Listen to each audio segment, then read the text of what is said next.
Books for ever میں خوش آمدید۔ ناول دل دیا دہلیز جس کی رائٹر ہے رفت سراج، اس کی یہ 33ویں ایپیسوڈ ہے۔ تو آئیے جلدی سے سٹارٹ کرتے ہیں اس ایپیسوڈ کو بغیر کسی دیر کے۔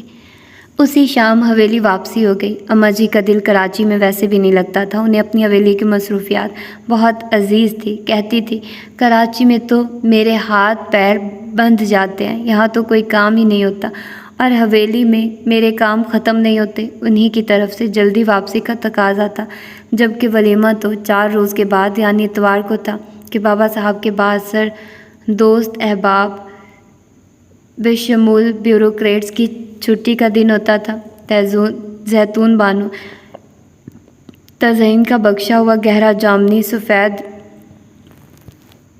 سکھے کے کام سے سجا سوٹ پہنے استقبالیہ عملے میں نہایت ممتاز نظر آ رہی تھی۔ دلہن دیکھنے کے اشتیاق نے اس کے چہرے پر عجیب سی ٹمٹماہٹ پیدا کر دی تھی۔ زیتون بانو ادھر پیچھے سے آ کر دلہن کا غرارہ سنبھالو۔ تزئین نے مستعد سی زیتون بانو کو حسب دلخواہ اعزاز بخشا۔ وہ برآمدے کی سیڑھیاں ایک جست میں پھلانگی۔ تیمور علی خان برق رفتاری سے اپنا بیگ اٹھائے سب سے پہلے اندر داخل ہونے کی کوشش میں آگے بڑھے تھے۔ زیتون بانو کی نظر درمیانی اشیاء کو دیکھ ہی کب رہی تھی، اس کی نظر تو براہ راست دلہن پر تھی۔ اس بری طرح تیمور علی خان کے فولادی وجود سے ٹکرائی اور دھڑم سے گری کہ ایک لمحہ کو تو سبھی مبہوت سے رہ گئے۔ اوہو، چوٹ تو نہیں لگی؟ دیکھ کر چلا کرو۔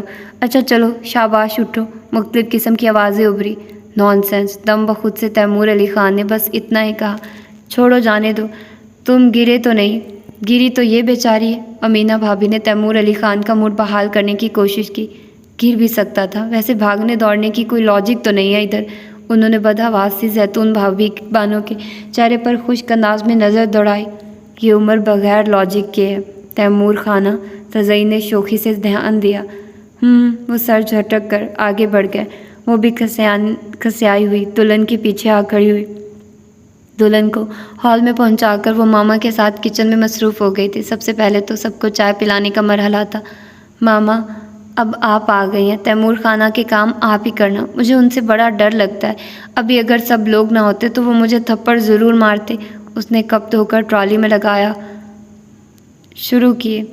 ارے نہیں، ایسے نہیں ہے، کبھی کبھی تو تقریباً سب لوگ ہی چڑچڑے ہو جاتے ہیں، یہ تو سب کو خوش رکھتے ہیں۔ بابا صاحب کے سامنے بھی نہیں چوکتے، باہر پڑھتے ہوئے اتنے دن ہو گئے، حویلی کی تو ساری عادتیں ختم ہو گئی ہیں ان میں، اپنے بہت سے کام خود ہی کر لیتے ہیں۔ وہاں کراچی میں مجھے اندازہ ہوا تھا، ماما نے تسلی دی۔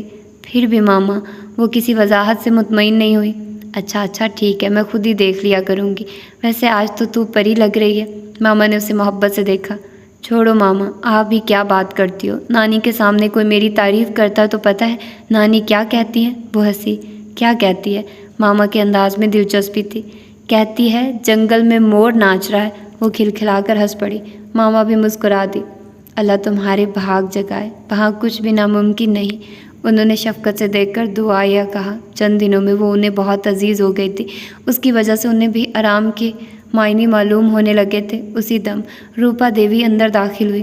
زیتون بانو، تیمور خانہ بلا سا تسانو۔ زیتون بانو کے تو حلق میں گلٹی پھنس گئی۔ میں وہاں جاتی ہوں، چائے دیکھ لینا۔ وہ باہر چلی گئی۔ زیتون بانو کے دم میں دم آیا، اس کے ہاتھ تیزی سے چلنے لگے۔ چند منٹوں بعد ماما واپس آ گئی۔ اس نے آتے ہی زیتون بانو کو الجھی ہوئی نظروں سے دیکھا۔ زیتون بانو، خان تمہیں بلا رہے ہیں۔ مجھے؟ وہ گھبرا کر پلٹی۔ کیوں؟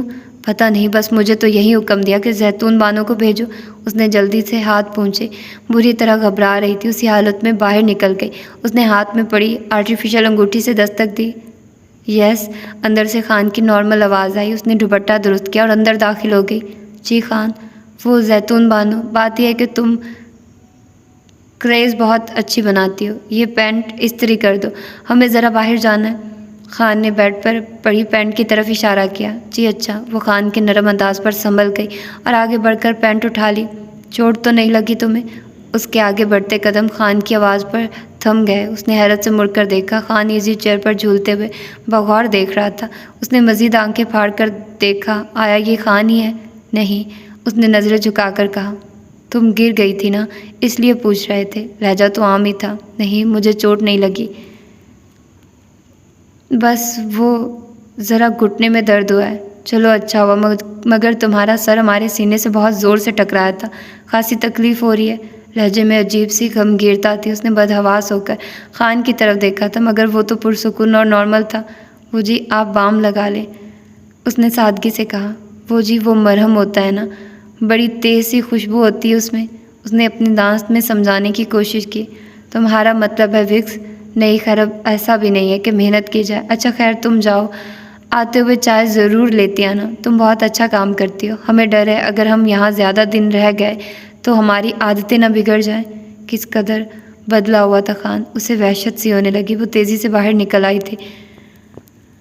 ولیمے کی دعوت بڑے اعلیٰ پیمانے پر تھی۔ کراچی سمیت دوسرے شہروں سے بھی مہمان آئے ہوئے تھے۔ رنگ نور کی ایک برسات تھی۔ نازنین کے بھی سب گھر والے آئے ہوئے تھے۔ اماں جی اور بابا صاحب کی خوشی کا کوئی ٹھکانہ نہیں تھا۔ نازنین بھی اپنے میکے والوں کی موجودگی میں بہت بے تکلف و آزردہ سی محسوس کر رہی تھی خود کو۔ تزئین اور سائرہ بھابھی نے اسے پور سجا دیا تھا۔ دلہن تو ویسے بھی سب کی توجہ کا مرکز ہوتی ہے۔ نازنین تو پھر نازنین تھی، جس کی عام سے قبل ہی اس کے اتنے چرچے تھے کہ حویلی میں داخل ہونے والے فرد کی پہلی خواہش دلہن دیکھنے کی ہوتی تھی۔ تیمور علی خان نے آج تیاری میں بہت اہتمام کیا تھا۔ ہاف وائٹ شیروانی اور تنگ پاجامے میں ملبوس، پاؤں میں مکیم شاہی کپا شہزادے کی سی آن بان تھی۔ زیتون بانو دلہن کے گہنوں گجروں کی باسکٹ لیے بیڈ روم کی طرف جا رہی تھی۔ تیمور علی خان زینہ اتر کر نیچے آ رہے تھے۔ وہ تو ان کی چھپ دیکھ کر ٹھٹک کر رہ گئی۔ مصروفیات کی وجہ سے ابھی تک اسے خود تیار ہونے کا موقع نہیں ملا تھا۔ کان اوائل کے کڑے ہوئے کرتا شلوار میں پسینے ہو رہی تھی۔ بے ساختہ ٹھٹک کر رک گئی تھی، جیسے پہچان رہی ہوں کہ آیا یہ خان ہی ہے یا کوئی اور۔ تیمور علی خان کی حسیات بلا کی شارپ تھی۔ انہوں نے اس کا ٹھٹکنا نوٹ کر لیا۔ ایک مبہم سی مسکراہٹ ان کے لبوں پر ٹھہر گئی تھی، جیسے وہ خود کو سراہ رہے ہوں۔ کیا ہوا؟ وہ عین راہ میں تھی، انہیں ٹوکنا پڑا اور خود پر سنجیدگی طاری کرنا پڑی۔ کچھ نہیں وہ خان، میری چپل ہے نا، ڈھیلی ہو گئی ہے وہ، اس نے بوکھلا کر بے کا جواز پیش کیا۔ تیمور خان نے اس مغلیہ نقوش والی کمسن کنیز کو اپنی گہری اور پہنچی ہوئی نگاہوں سے بغور جانچا اور اپنی رسٹ واچ کو کلائی پر سیٹ کرتے اور یہ کہتے ہوئے آگے بڑھ گئے، اپنی سب چیزیں فٹ رکھا کرو، بعض اوقات پرابلم ہو جاتی ہے۔ وہ دم سادے کھڑی رہ گئی، کچھ سمجھی اور کچھ نہیں۔ ارے تجھے کیا سانپ سونگھ گیا؟ کیا بت بنی کھڑی ہے؟ اسے عقب سے خالہ سولہ آنے کی آواز آئی۔ پھر تو جیسے اس میں بجلی دوڑ گئی، فوراً پھوٹ لی کہ اگر خالہ چھڑ گئی تو راگ پورا کر کے ہی دم لیں گی۔ جانے کیوں جی چاہا کہ جی بھر کے خود کو سنوارے۔ سارے کاموں سے فارغ ہو چکی تھی، نہا دھو کر دھلے ہوئے سبزے کے رنگ کا جھلمل کرتا کرتا شلوار، پورے 2.5 گز کا گوٹے کرن سے سجا دوپٹہ، موتیے کے گجرے۔ آج سے پہلے وہ کبھی اتنا نہیں سنوری تھی۔ پاؤں میں سنہری انگوٹھے والی چپل ڈال کر جب وہ نیچے آئی تو تزئین سمیت کئی خواتین راہداری میں کھڑی کہکے برسا رہی تھی۔ انہیں ایک دم اپنے سامنے پا کر اسے اپنی آرائش بہت محسوس ہونے لگی۔ حجاب سا طاری ہو گیا، اس کی رفتار خود بخود دھیمی پڑ گئی۔ آخا، ارے کیا انارکلی بنی ہوئی ہو آج، واہ زیتون بانو، تزئین نے بے ساختہ سراہا تھا۔ خدا کے لیے باہر نہ جانا، کوئی آپے سے باہر ہو گیا تو کہیں اپنی نور جہاں نہ بنا لے وہ۔ سائرہ بھابھی کو انجانے خطرے کی گھنٹی سنائی دینے لگی۔ جی آرا ایک دم دل شکستہ ہو گئی کہ بیکار گئی ساری محنت، جب اسے محل میں گھومنے پھرنے کی اجازت ہی نہیں۔ جی پھر کیا اوپر ہی رہوں؟ اس نے افسردہ لہجے میں سوال کیا۔ احمق، مذاق بھی نہیں سمجھتی، خوشی کا دن ہے، ناچو گاؤ گھومو پھرو، اگر جلدی فارغ ہو گئے تو تمہارا گانا بھی ضرور سنیں گے۔ ماما بتا رہی تھی تمہاری آواز بہت خوبصورت ہے، اس سج دھج میں گاؤ گی تو گانا سننے کا مزہ ہی کچھ اور ہوگا۔ بڑا بے ڈھب نام ہے تمہارا، بالکل بھی سوٹ نہیں کرتا تم پر، نام تو متربہ ہونا چاہیے۔ آج سے تمہیں ہم اسی نام سے پکاریں گے۔ کیا خیال ہے بھابھی، کیسا نام ہے؟ تزئین نے سائرہ کو مخاطب کیا۔ ارے اتنا سر نہ چڑھاؤ، کہیں لینے کے دینے نہ پڑ جائے۔ امینہ کے اعصاب ہر قسم کی صورتحال میں کنٹرول میں رہتے تھے۔ ارے نہیں بھابھی، یہ تو بڑی بے وقوف اور سادھو سی لڑکی ہے۔ چلو اب تم ہمارا شکریہ ادا کرو، ہم نے تمہیں کتنا خوبصورت نام دیا ہے، متربہ، محبت کے گیت چھیڑنے والی۔ تزئین بہت فراخ دل تھی، فکر ان کی شکل دیکھے گئی، وہ ٹکر ٹکر ان کی شکل دیکھنے لگی۔ وہ بہت سرخوشی کے عالم میں باہر باغ میں آئی تھی، جو نگاہ بھی اس کی جانب اٹھی تھی، پرستائش اور سوالیہ تھی۔ کون ہے؟ کنیز؟ واقعی حویلیوں میں بھی اتنی خوبصورت کنیز؟ عجیب طرح کی چہمگوئیاں تھیں۔ وہ یہاں سے وہاں تتلی کی مانند اڑی اڑی پھرنے لگی۔ اس کا لباس وہاں پر موجود خواتین کے لباس جتنا قیمتی نہیں تھا، مگر روپ بڑا انمول تھا۔ وہ کہیں باہر گیٹ کی سمت بھی گئی۔ اسے شاید خود بھی پتہ نہ تھا کہ وہ ایسا کیوں کر رہی ہے۔ شاید کسی آنکھ سے قرض وصول کرنا تھا۔ اتنے لوگوں نے ارادہ بے ارادہ اسے سراہا تھا، مگر اسے مزہ نہیں آیا تھا۔ کوئی اور بھی ادھر روشنی بنا گھوم رہا تھا۔ اس کی روشنی مانند کے ہاتھ کے بغیر اسے چین کب آنا تھا؟ گھنٹہ بھر ادھر ادھر ٹہلنے کے باوجود اس کی تمنا پوری نہیں ہوئی تھی۔ وہ تھک ہار کر ایک جگہ بیٹھ گئی تھی۔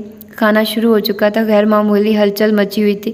کھانے کی خوشبوئیں بھی اسے متوجہ کرنے میں ناکام تھی۔ کھانا ختم بھی ہو گیا۔ لوگ آہستہ آہستہ واپس ہونے لگے۔ سنہری فرشی گھرارے میں ملبوس نازنین بھی اسٹیج سے اتر گئی اور اندر پہنچا دی گئی۔ تو نئے کھانا کھا لیا؟ زیتون بانو گہرے نیلے کپڑوں میں ملبوس، کرن پھول پہنے ہوئے، ہونٹ پان سے سرخ کیے، خالہ 16 آنے اس کے سر پر کھڑے اس کو تعجب سے دیکھ رہی تھی۔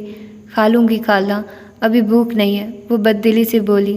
کب کھائے گی؟ کیا سویرے؟ آدھی رات ہو چلی، چل اٹھ، چھوٹی بی بی جان بلا رہی ہیں، وہ بولی۔ کون؟ تزئین بی بی؟ وہ چونکی۔ ہاں ہاں، اور ادھر ہال میں ہے سب، جلدی سے چلی جا، 2 بار بول چکی ہے مجھے کیا خبر تھی کہ تو یہاں بیٹھی ہے، ڈھونڈتی پھر رہی تھی ادھر ادھر، چل شاباش۔ وہ اندر کی طرف بڑھ گئی۔ وہ اٹھ کھڑی ہوئی اور آہستہ آہستہ چلتی ہوئی ہال میں آ گئی۔ وہاں کا تو منظر ہی اور تھا۔ دلہن صوفے پر بیٹھی ہوئی تھی، کچھ خواتین سیٹوں پر، کچھ نیچے براجمان تھی۔ کہکے اور ہنسی کی آوازوں سے ہال گونج رہا تھا۔ وہ تزئین کے بائیں طرف آ کھڑی ہوئی۔ جی بی بی جان۔ تزئین جو اپنی کسی بات میں محو تھی ایک دم چونکی۔ لو بھائی، مطربہ آ گئی۔ مطربہ؟ یہ سب تمہارا گیت سننے کے لیے بےتاب بیٹھی ہیں۔ بھائی جب ماما نے بتایا کہ بڑی سریلی اور تانبہ آواز ہے، لگتا ہے کوئی بڑی ہنرمند گلوکارہ گا رہی ہو، ہم نے تو اسی وقت فیصلہ کر لیا تھا کہ اس کے گیتوں سے محفل ضرور سجائیں گے۔ مجھے گانا نہیں آتا بی بی جان، ماما تو ویسے ہی کہہ رہی ہوں گی۔ وہ اتنے ہجوم کی نظریں خود پر پڑتے ہوئے دیکھ کر بوکھلا گئی۔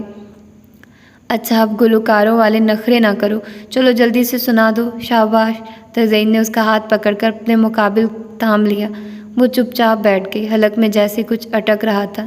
بات نہیں کریں گے ہم تم سے۔ تزئین خفا ہونے لگی۔ اس نے چند منٹ تھوک نکلنے میں لگا دیے، پھر بالآخر اس نے گیت گانا شروع کر ہی دیے۔ آئے گا آئے گا آئے گا آنے والا، آئے گا آنے والا، دیپک بغیر جیسے پروانے جل رہے ہیں، کوئی نہیں چلاتا اور تیر چل رہے ہیں، تڑپے گا کوئی، کب تک بے آس بے سہارے، لیکن یہ کہہ رہے ہیں دل کے میرے اشارے، آئے گا آئے گا۔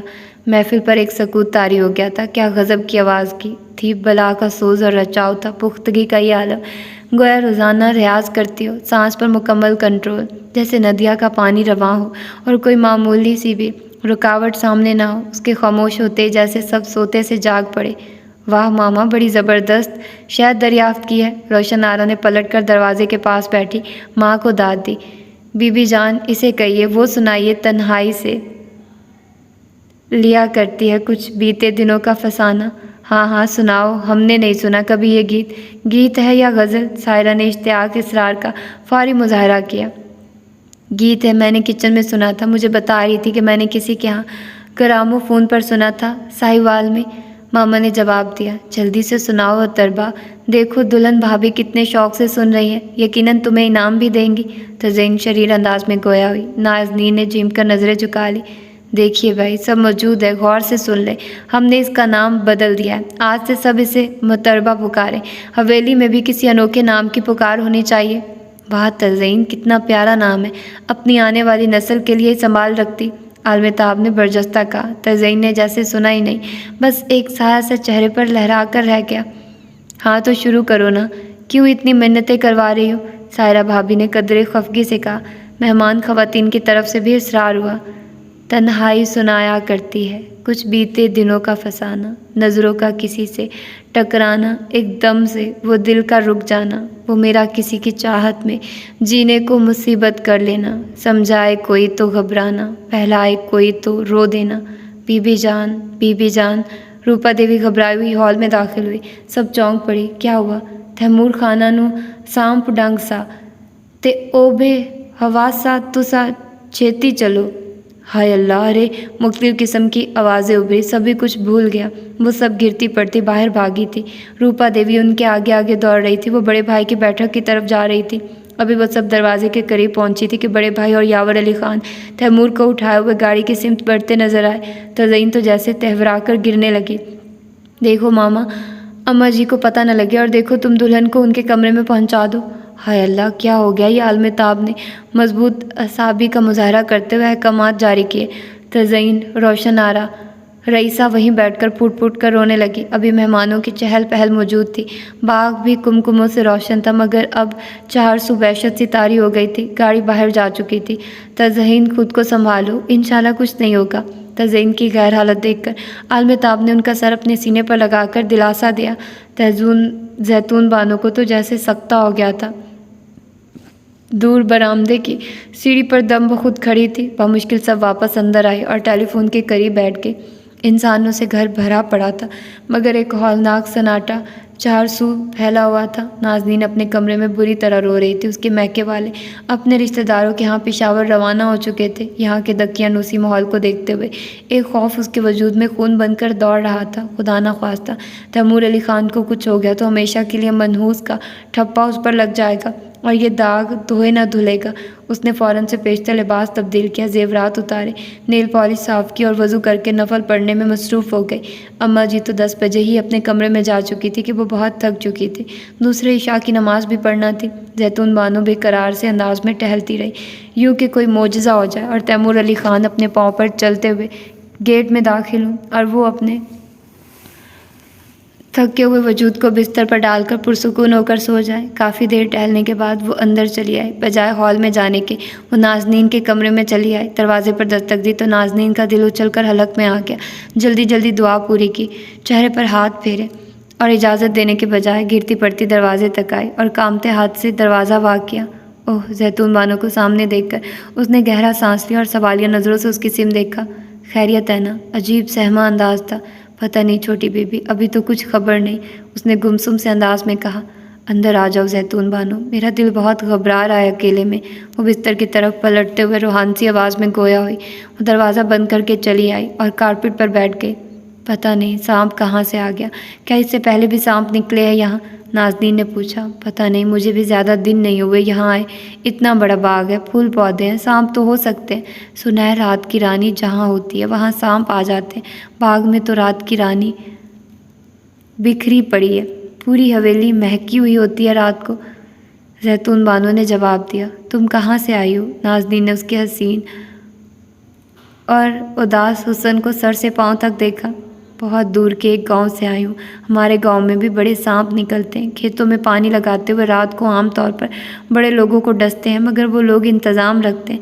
ہمارے گاؤں میں ایک بڑا سیانہ حکیم ہے، سب حکیم چلمن والا بولتے ہیں، اس کی بڑا ہنر ہے، کوئی دوا لگاتا ہے اور پتہ نہیں کیا کھلا کر الٹی کراتا ہے، تھوڑی دیر میں آدمی بھلا چنگا ہو جاتا ہے۔ میرے ہوش میں تو جی آج تک وہاں سانپ کے ڈسنے سے کوئی نہیں مرا، بس زیادہ ہوتا ہے تو بندہ بے ہوش ہو جاتا ہے، اس نے تفصیل سے جواب دیا۔ دعا کرو تیمور صحیح سلامت واپس آئے، ورنہ میں تو گئی تھی کام سے، نازنین نے بے قرار لہجے میں کہا۔ زیتون بانو نے چونک کر اس کی شکل دیکھی، ہلکا انگوری ہلکے کام کا سوٹ پہنے ہوئے اور پیشانی تک دوپٹہ سیدھا ہوئے وہ کچھ دیر پہلے سے بالکل مختلف نظر آ رہی تھی۔ کیوں جی؟ سانپ نے تو تیمور خانہ کو ڈسا ہے، خدا نخواستہ یاور خانہ کو تو نہیں، جو دماغ میں بنیادی بحث سوار ہو۔ نازنین نے اس کے حیرت میں سوال کا کوئی جواب نہیں دیا، بس خاموشی سے اپنی ہتھیلیاں دیکھنے لگی۔ وہ ساتھ گئے ہیں تیمور کے؟ اس نے زیتون بانو کے استغراق میں مداخلت کی۔ جی۔ تمہارے بڑے خان کو پتہ چل گیا؟ پتہ نہیں۔ تمہارے ماں باپ بھی یہی ہیں؟ خاصی دیر کی خاموشی کے بعد نازنین نے پوچھا۔ نہیں۔ گاؤں میں ہیں؟ نہیں۔ پھر؟ نازنین نے تعجب سے اس کی صورت دیکھی، کسی خبر کے آنے تک جو اندر کی وحشت سی اسے بھی تو بہلائے رکھنا تھا، اس لیے وہ اس سے سوال جواب کرنے لگی تھی۔ مجھے میری نانی نے پالا ہے چھوٹی بیگم، اس نے بڑے صباؤ سے جواب دیا۔ ماں مر چکی تمہاری، نازنین نے تعصب بھرے لہجے میں کہا۔ سمجھ لیں، بڑا عجیب انداز تھا۔ ہیں؟ نازنین نے بغور اسے دیکھا۔ یا تو بندہ زندہ ہوتا ہے یا مرا ہوا، یہ سمجھ لیں کیا ہوتا ہے؟ بعض لوگ کسی کے لیے جیتے جی مر جاتے ہیں چھوٹی بیگم، اس نے خاصی تلخی سے لہجہ آلودہ کر کے جواب دیا تھا۔ اور باپ، اسے بھی مرا ہوا سمجھ لیں؟ وہ زہر خند سے گویا ہوئی۔ نازنین کا جی چاہا سر پیٹ لے۔ اچھا چلو چھوڑو، جاؤ باہر دیکھ کر آؤ کہ کوئی فون وون آیا۔ اسے پھر وسوسوں نے آ گھیرا۔ زیتون بانو اٹھ کھڑی ہوئی۔ اللہ اپنا کرم کرے جی، وہ خود کلامی کے انداز میں کہتی ہوئی باہر چلی گئی۔ نازنین بستر سے اتر کر دریچے میں آ کھڑی ہوئی۔ یہاں سے پورچ کا منظر صاف نظر آ رہا تھا۔ باغ میں لگے ہوئے رنگ برنگ کمکمے بھی جیسے دھند دلا رہے تھے۔ وہ سر سے پاؤں تک دعا بنی ہوئی تھی، جان سولی پر لٹکی ہوئی تھی۔ اس کی خوش قسمتی اور بد قسمتی آج کے واقعے سے مشروط ٹھہری تھی۔ خوشی سے نہال زندگی گزارتے گزارتے یہ عجیب و غریب موڑ آیا تھا۔ ذہن ان مقامات پر اڑان بھر رہا تھا اور ان گوشوں کو بے نقاب کر رہا تھا جو شاید وہ کبھی خواب میں بھی نہ سوچتی۔ اسے نئی آگاہی ہوئی کہ ہر تبدیلی اپنے اندر معلومات و احساسات کے ہزار ہاں پہلو لیے آتی ہے، ورنہ شاید عمر بھر اسے پتہ نہ چل پاتا کہ خوش قسمتی بد قسمتی بھی مشروط ہوا کرتی ہے اور لوگوں کی رائے پر زندگی کا انحصار بھی ہوا کرتا ہے۔